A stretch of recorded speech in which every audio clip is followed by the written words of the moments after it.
Today we have to talk about courses. If you're listening to this, you have come across courses on the internet.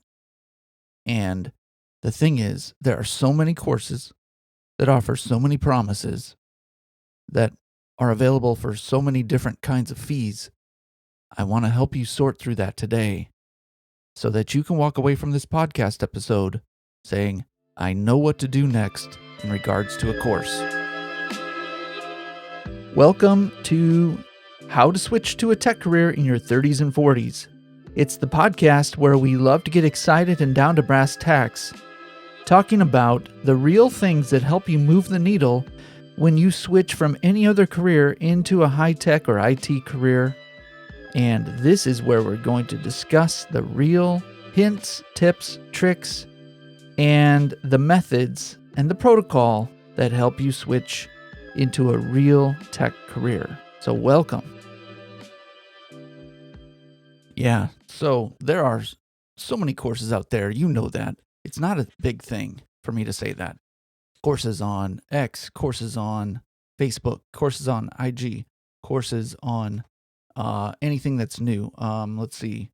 TikTok offers courses. YouTube offers courses. People on all these channels, all of these ways to communicate, offer courses of all types. There are courses offered by a single person. There are courses that are offered by large companies. Colleges offer courses. Companies that are just not even in tech, but they want to grow something in tech, they'll offer internships, which comes with a course. Boot camp companies offer courses. Course companies offer courses on getting into tech. You see where we're going with this? So just to level set your expectation, you're going to be inundated with course offerings. As soon as you start searching for them, you'll see them all. And how do you get through that and decide what to do? My advice is not to just dive into a course, okay? My advice is very different. Over on my YouTube channel, I covered why focus is bad, or when focus is bad. Focus is bad when you're focusing on the wrong things, and you don't know if you're doing the right things yet. So adding focus to it would be bad. In fact, it would be very detrimental. If I want to plant and grow a garden, and I go out there and I take a shovel and I focus on planting a seed of corn. And so I dig down a little bit. I put the seed of corn in there. I focus. Then I go get a watering pitcher. What is a watering pot? I got to ask my wife what that's called again. We talked about it this week. And I go out there and I focus. I put some fertilizer in the water and I pour it on there. And then I sit there and I think, okay, what's next? My wife is going to tell me, what are you doing? Why are you planting corn? We haven't even tilled the soil yet. We haven't even put up a fence around the garden to protect it from vermin, which is in these parts. It's like, what was the last time you heard the word vermin? They're rabbits, birds, all that. So I've taken the right steps, but I'm on the wrong path because she says, we didn't even want to plant corn. Also, that's going to die. The seed will never die and come to life. I think that's how seeds work, actually. They will never come to life and start growing because we haven't tilled the soil, properly done that. And I say to her, but I focused and I got this done. And then I walk away frustrated because I did so much work. I thought about it so hard. But she says that wasn't the plan. The truth is, the more you focus, the better you're going to get at focus. So there's that. But if you dive into a course without knowing your trajectory, where you should be going, you're going to have troubles. You're going to waste a lot of time and money. And so I want to help you avoid doing that by just, first of all, putting the brakes on buying another course. I want you to back up a little bit and look at where you could be heading. Are you heading into a path that's going to get you the right money, the right free time, the kind of life that you want, the kind of day you want. Are you wanting to drive into an office? Are you wanting to not drive into an office? Well, a lot of people that work in tech or IT, I put those all together, but a lot of people that work in tech or IT, they have to go to an office and they like that. But you might not want to do that. And so you need to think, what jobs can I take where they offer some remote work? You might think, well, I just want a higher salary. I don't care how many hours I work. Well, you might care how many hours you work because when you get into tech, there are days that are so focused and so difficult that there's no way you'd want to do that 12-hour day again, but you have to do it. If you're heading into tech because you think it's just an easy job to get, you're not going to do well. Okay? You're not going to do well. You need to figure out, first of all, where do I fit?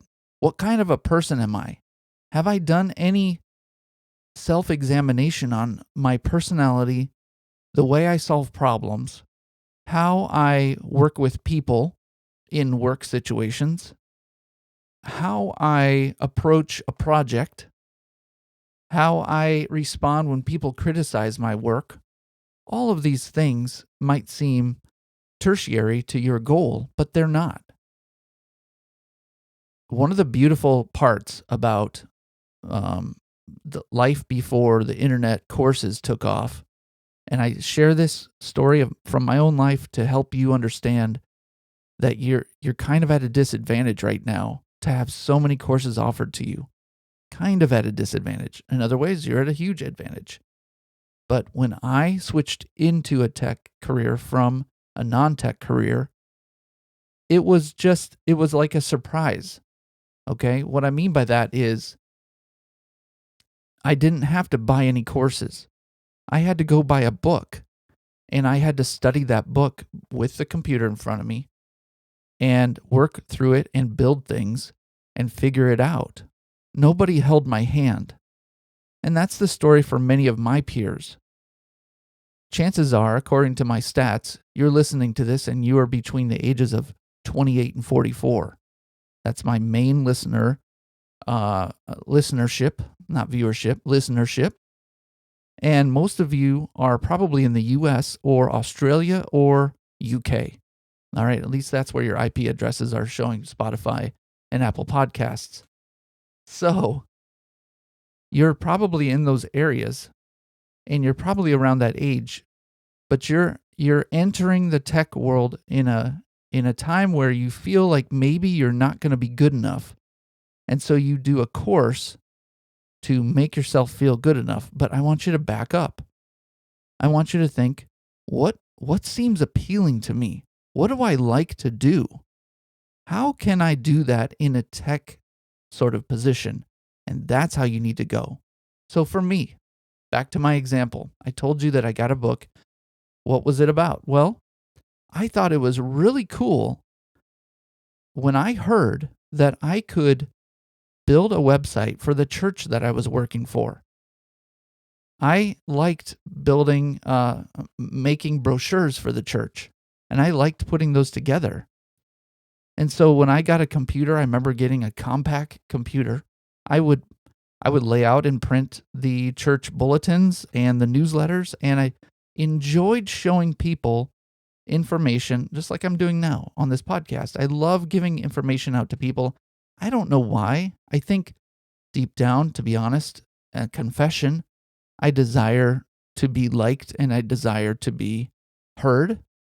But the good part of that is, what really gets me excited is when I get done with a call and someone says I made progress getting into their tech job, or I learned something. Wow, I see it in their eyes on our one-on-one calls I have with my clients, and they're like, oh, that excites me. So anyway, back to my situation, I was putting together these pamphlets or, paper. There was no real internet publishing at the time. There was, but it was not like today. You couldn't put together a course. And so I would, then I ventured over to just building the websites for the churches I was working for. And that was exciting to me. I could put together some code and build a website, and everybody could see it if they went online, instead of me having to mail out things. So that turned into, how can I make an interactive website? Because the early websites, it was easy to just publish a static site, a brochure, but how can I make it interactive? That was very interesting to me, and that's what led me to a 7-year on and off, some success, some not, learning course of my own, which was me stumbling around and figuring out how to build websites really well for people so they could pay money for things. And I built some pretty big websites that didn't get a lot of traction, but they did get some. And hosting, I had to host these websites on my computer. That was before the ISPs would crack down and all of that. All of that to say, I was propelled by my own interest and curiosity. So you have to ask yourself, where is my interest and curiosity? Where do I get excited? What happens when I'm on the internet? What seems curious to me? What do I search for in YouTube other than just getting a tech job? And if that's all you're doing right now is searching for how to get into tech or IT, and then you see a course for $500 and you click the button and you take the course, or you go to Udemy and you just search for courses and what seems to be good. Okay, that's the time when that's a signal, a red flag indicator that you don't know your plan yet. You know what you want to get into when it excites you and the topic excites you, or when you know there's something out there that you could do and you can go for that. Okay. So that's another. It doesn't have to be just something that you're extremely interested in that keeps you up at night thinking about the topic. It can be something that you, like a sniper, zero in on because you know this is what you want to do for sure. Deep down, you know you want to do this type of work in tech. A lot of people that I see that don't do that, they start to get into something like tech support or IT admin or other jobs that are kind of generalized. They'll come to me after a couple years. They're finishing their certifications courses for Microsoft, and I just don't know that they've really done their homework. And I know that because they come to me for help. They can't get into a tech career yet. And so something has to propel you. Something has to be that fuel. And the course is like igniting the fuel. Okay. So for me, when I first got into a tech job, it was building websites, and it was building interactive websites. And that was the thing. Now it's building apps, but they're still websites. But the deal for me was it really excited me to know that I could change some lines and watch it change for everyone else in the world. It really excites me today to build something and know that it's impacting hundreds of thousands of people with the app that I helped build. What gets you excited? What gets you feeling that sense of accomplishment? And if you don't have anything yet in tech that does that for you, and that's possible, you don't even know what you're dealing with, then you need to get some planning help.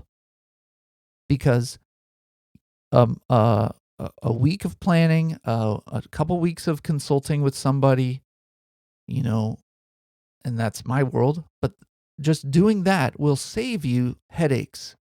It could save you a couple years of wandering around, even though you don't feel like you're wandering around. You're planting that seed of corn for a garden that's supposed to just grow cucumbers, carrots, and pumpkins or something. You're messing around with something that's not where you really should be going. And that feels good to do that. You feel like you're making progress, but are you going down the right path? So, with all of that said, you have to figure out to summarize, you have to figure out what gets you a little bit excited. And if you don't know yet, try a lot of things. But don't just try one and say, this is tech. Try a lot of things, look around the internet and think, what is it that gets me excited? And don't just look for tech jobs. Figure out who you are and how you work. So I know through personality tests, one of the tests calls me a producer. Okay, I like to get things done and take care of things, and I don't know where that comes from. I know it comes from God, but as a firstborn, I know that I always had to get things done, and take care of them, and get things in order and make sure everything gets taken care of. For the younger siblings, driving them to school, taking care of the pets, I'm a producer. And other people don't have that personality or that skill set or that drive. There's a drive to do other things. What is it that drives you? So I hope that this maybe saved you a bunch of scatterbrained, quote unquote, focus, but on the wrong things. And you won't know what you're doing. And if you've already found that, good for you. You need to keep moving forward with that drive. But if you haven't found it yet, you need to find out what it is. Take some tests. Take some personality tests. Take some career assessment. Or talk to someone. If you sit with a person or have a Zoom with somebody, and I can do that for you if you like, you can figure out, just through that person asking you questions, kind of strategizing what kind of a role do you think that you could fit in. Now, here's the deal. Because, and I mentioned the age groups, you're probably between 27 and 44 listening to this. If you're up towards 44 or 54, you have a lot of life history that we can look at and say, okay, these are the things you've enjoyed. These are the things you haven't enjoyed. But chances are, if you're in your 40s and 50s, you know which jobs you've enjoyed, and you've actually changed your path trying to find a certain type of profession. Or if you've been stuck, quote unquote, stuck in one profession, in that profession, you've probably done some things that have been exciting for you, such as a teacher. I talked to a teacher in Florida who was creating a web-based platform for the students to learn more from his classes. And that was something he wasn't tasked with. He did it by himself from his own volition. And that was super exciting. How do I know that? Because he did it. We generally don't do anything that's a lot of effort unless it seems a little really exciting to us. Taking courses, though, is not a lot of effort. Finishing a course might be. Taking the next course might be. And eventually you might enjoy the course you just randomly took. But I want you to back up and say, is this really the kind of work that I want to do? And I hope that saves you some time and some money to hear some of this advice. I don't know what really helped you. Maybe leave a comment if anything helped you so I can get some feedback and I can change and focus the content that I give you here on this podcast. Thank you so much for listening, and I hope you have a great day. How to Switch to a Tech Career in Your 30s and 40s is the podcast that tries to help you switch into a tech career, no matter what your background is, give you some support and some encouragement along the way. Now, if you're stuck and you need some help, give me an email at info@techlead.com, info@techleed.com, all spelled wrong. Until next time, my name is Brooks Haynes, and I've been your host today, and I thank you for listening. From the shores of the Vermilion River in southeastern Minnesota, have a good day.